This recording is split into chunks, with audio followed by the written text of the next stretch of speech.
voiceless are only heard when you and I speak. Hi there, this is Josh Friberg with The Abundant Agent, and today we're finishing up a 5-part series on how you and I can create a better world. When we look out at the world around us, I'm sure you're like me, you're often overwhelmed at the problems that you see, whether it be injustice or environment or poverty or racism. You look out and you go, I can't deal with these things. And so we came up with a 5-part system for how you can continue to engage in these things and actually make a difference. We talked about how we're going to ask to learn who the stakeholders are, how we're going to align with people who are already doing this work. We're going to allocate time, money, and resources to it, and then we're going to get into deliberate and yet humble action.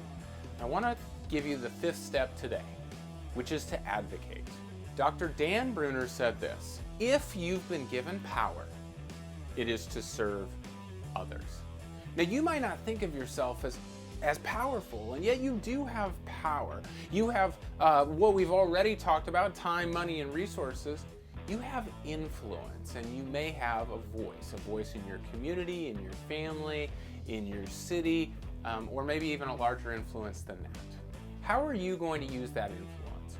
I would encourage you to use that influence to advocate for others, to be the voice for those who have a voice, to use your power to serve those who are powerless.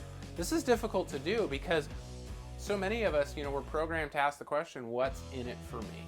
And advocacy is about not asking what's in it for me, but asking what can I do for those who can't do for themselves. Now, we have to do this carefully. We want to make sure we're not being paternalistic, that we're not coming in as some sort of savior, but that we are asking the questions and that we are wisely using our influence to serve those who maybe can't do it on their own.